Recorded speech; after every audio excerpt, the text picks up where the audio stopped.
Bonjour et bienvenue sur TV Land, votre télévision locale. Nous débuterons cette édition du mercredi 18 novembre par un sujet d'actualité sur la laïcité, avec la venue dans un collège landais de Jean-Louis Bianco. Nous irons ensuite à Léon, dont l'office de tourisme a été rénové, puis nous poursuivrons par la liste écologique pour les prochaines élections régionales, avant d'assister au départ du président de la SSR Rando de Souston. Côté culture, nous vous proposons de suivre les ballets malandins qui étaient en représentation à la salle Roja-Hanin de Souston, avant de clôturer notre édition du jour par quelques conseils utiles afin d'investir.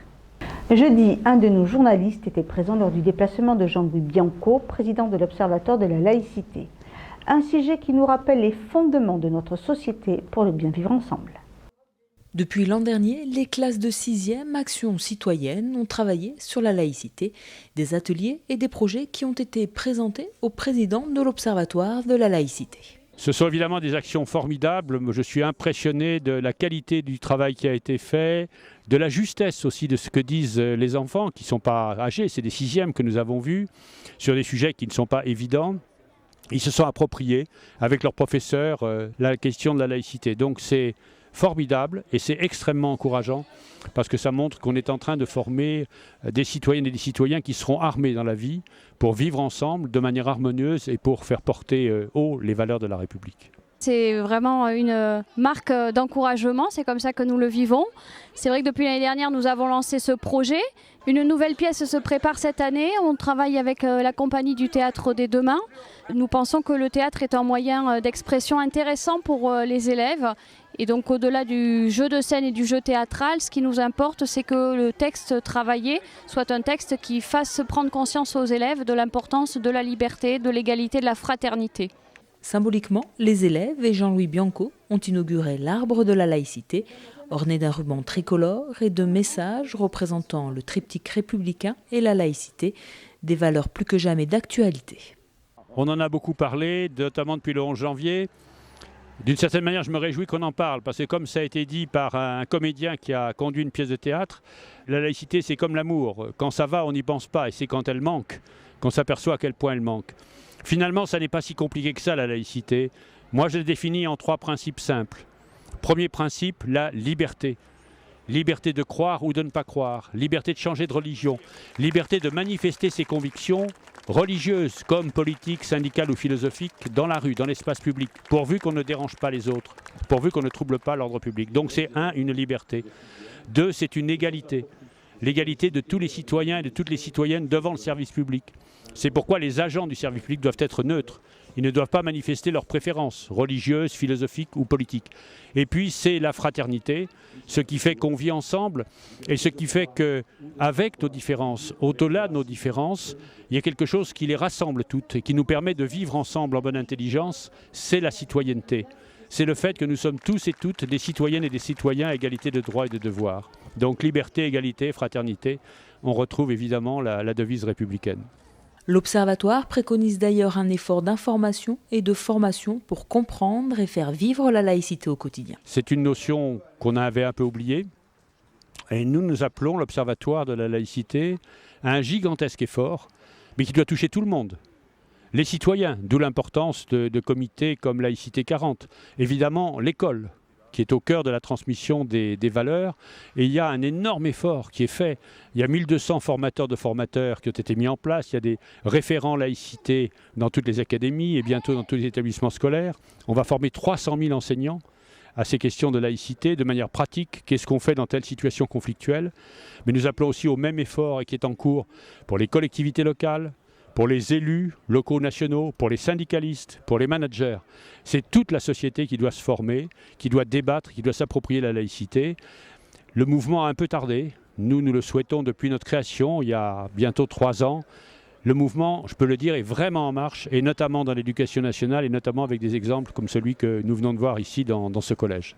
L'action du Collège d'Albret va se poursuivre toute l'année avec en point d'orgue une représentation de la pièce de théâtre à l'Atrium début juin.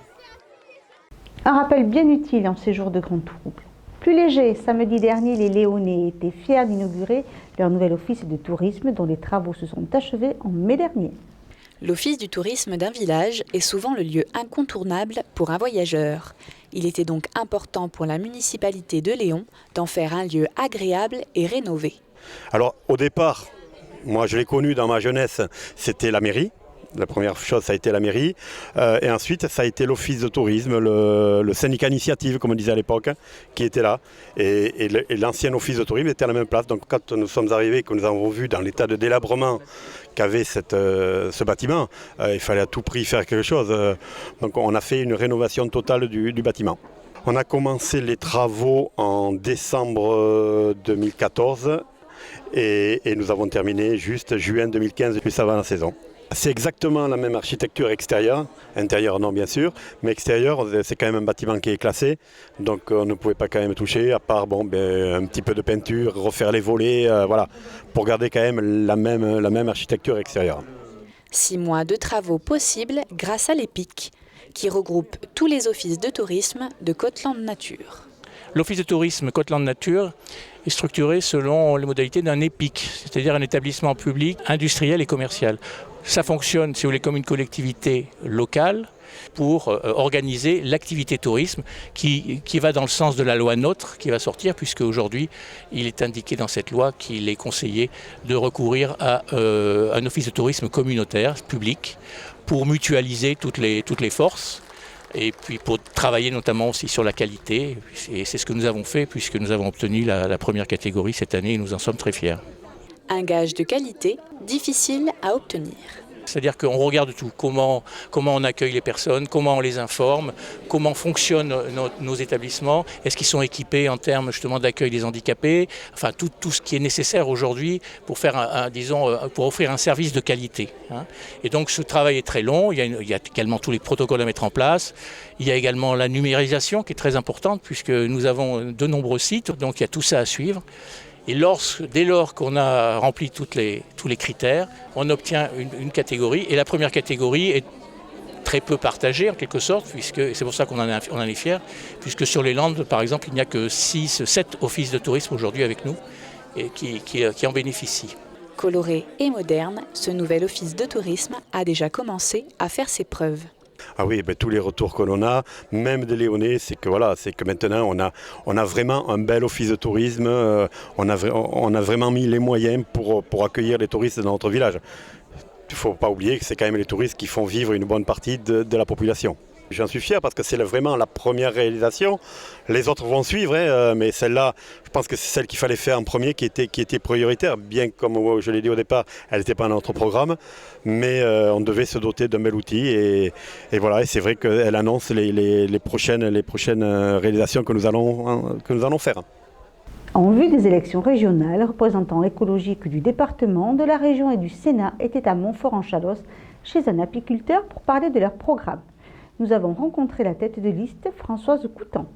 Symbole de la fragilité de la nature, la surmortalité des abeilles était le point de départ de la discussion vendredi 13 à Montfort-en-Chalosse. On parle d'abeilles sentinelles de l'environnement, elles sont là pour indiquer la qualité du milieu, la qualité de l'air, des sols, de l'eau aussi, parce qu'une abeille boit beaucoup. Et donc les préserver est absolument essentiel, elles sont à la base de tout aliment que nous consommons. Oui, les abeilles sont à l'origine de la biodiversité au sein des milieux et elles sont les premières à mourir du fait de la pollution dans ces milieux.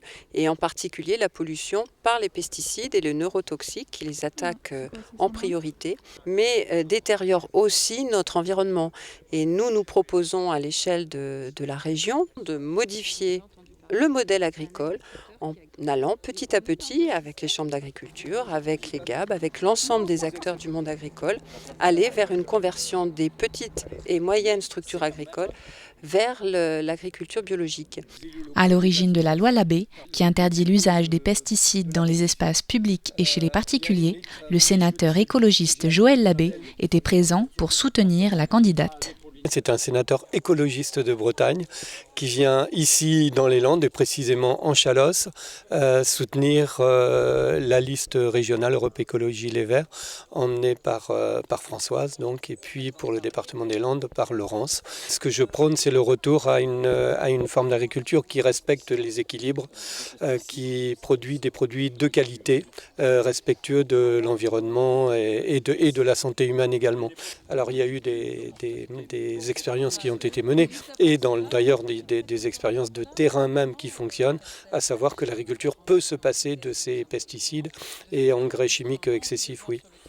Mais en plus d'une agriculture plus respectueuse, les énergies renouvelables seraient un réel potentiel d'emploi et de formation pour la future grande région. Le deuxième enjeu que nous évoquons durant cette campagne, c'est l'enjeu climatique, la lutte contre le dérèglement climatique. À l'échelle de cette grande région, on a une vraie puissance de feu pour faire avancer la transition énergétique. C'est des dizaines de milliers d'emplois qui peuvent être créés d'ici 2020 par rapport à la transition énergétique. La question de la formation est essentielle. On a la main pour organiser la formation et créer un appel d'air dans cette région avec de l'installation d'industries, d'entreprises d'écomatériaux, sur divers sujets en lien avec la transition énergétique. Donc création d'emplois et santé, ce sont les deux sujets majeurs de notre projet et on peut y arriver grâce à la transition énergétique. Qu'est-ce qu'on propose pour créer de l'emploi ? C'est le seul secteur et ce secteur-là, il est proposé, il est abordé uniquement par les écologistes. Donc si on veut réellement arriver au sein du Conseil régional à créer une dynamique de territoire, à relocaliser les productions et les consommations en créant de l'emploi, il faut voter pour les écologistes et les listes évidemment que je porte, d'Europe Écologie Les Verts.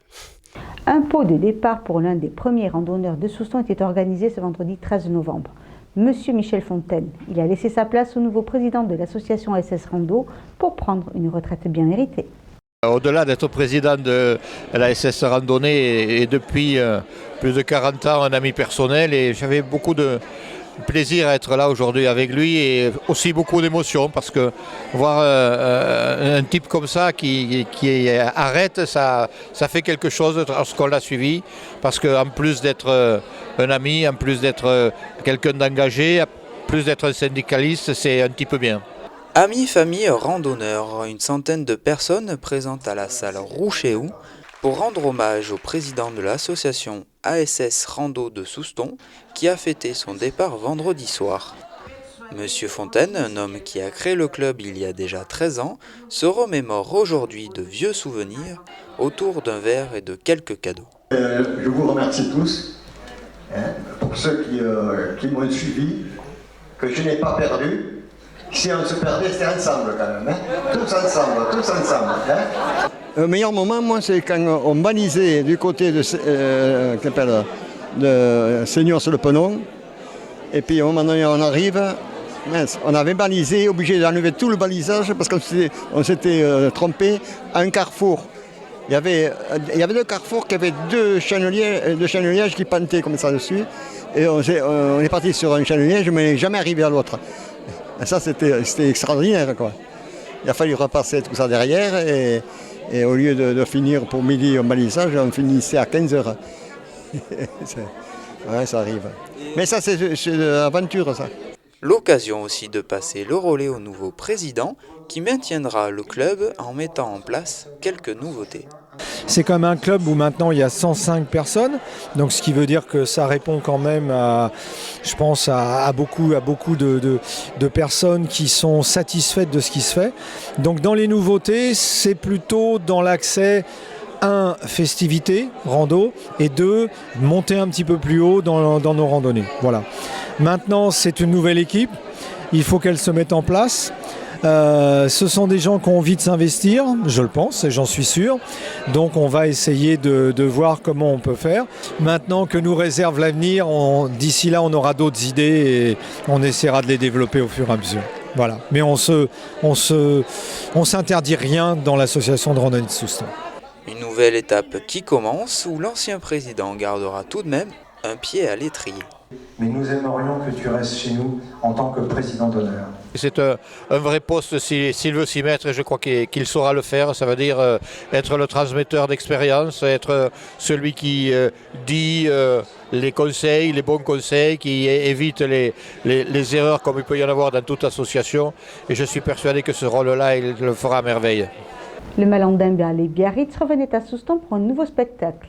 Les 20 danseurs de la compagnie étaient sur scène pour 2 ballets distincts. Le maître de ballet nous en parle. Dimanche, la salle Roger Hanin, affiché complet pour la toute dernière création du chorégraphe Thierry Malandin.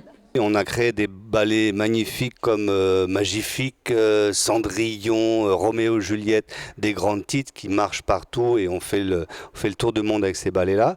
Et ces 2 ballets sont des ballets plus intimes, qui lui appartiennent plus, dans lesquels il a une histoire propre, Thierry.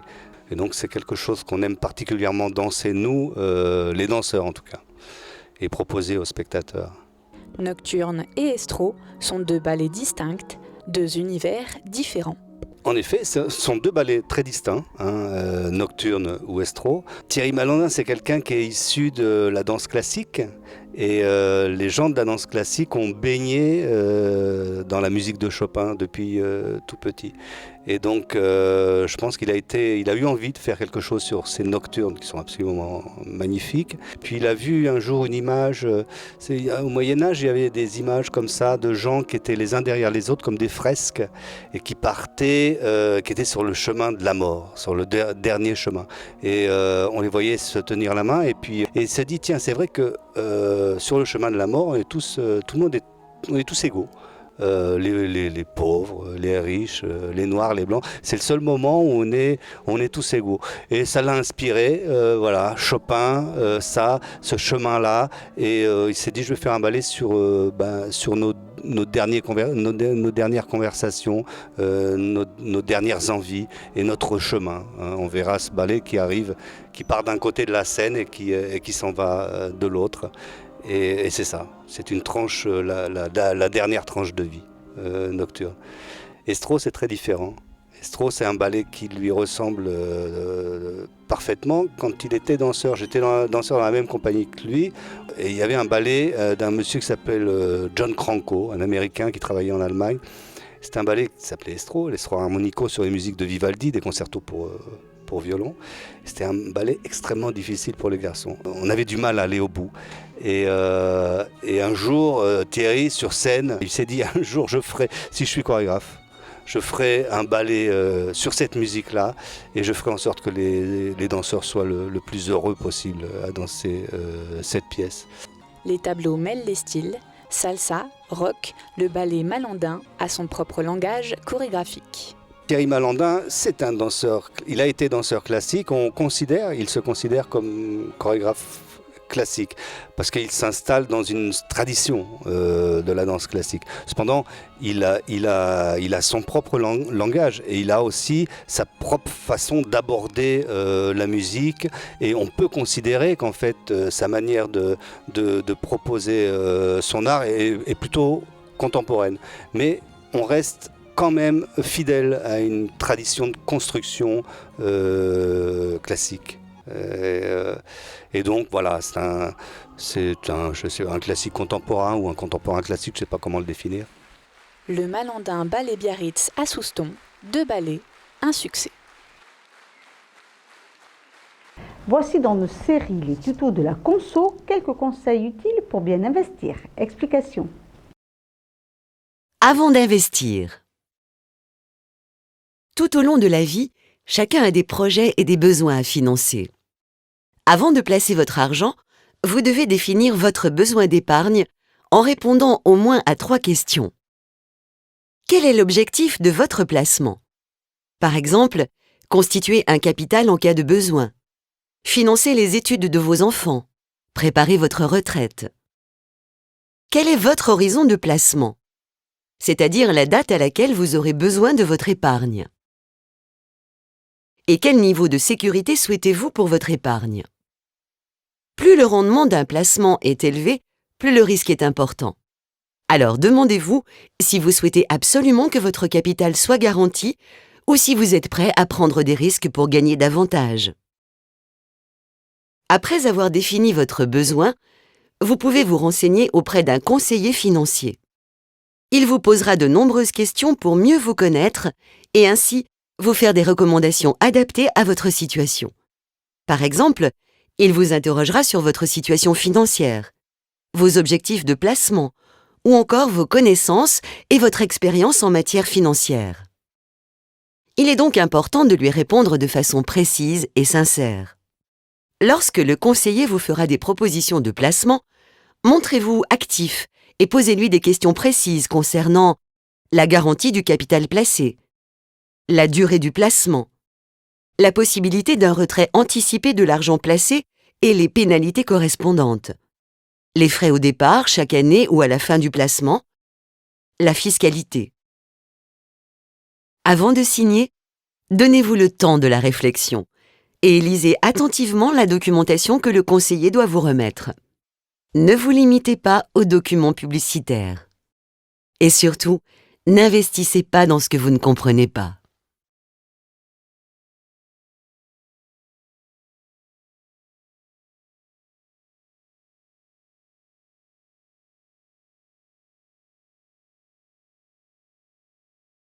Voilà, cette édition est maintenant terminée. Je vous donne rendez-vous vendredi pour un prochain journal de TV Land, votre télévision locale. Je vous souhaite à tous de passer une excellente journée.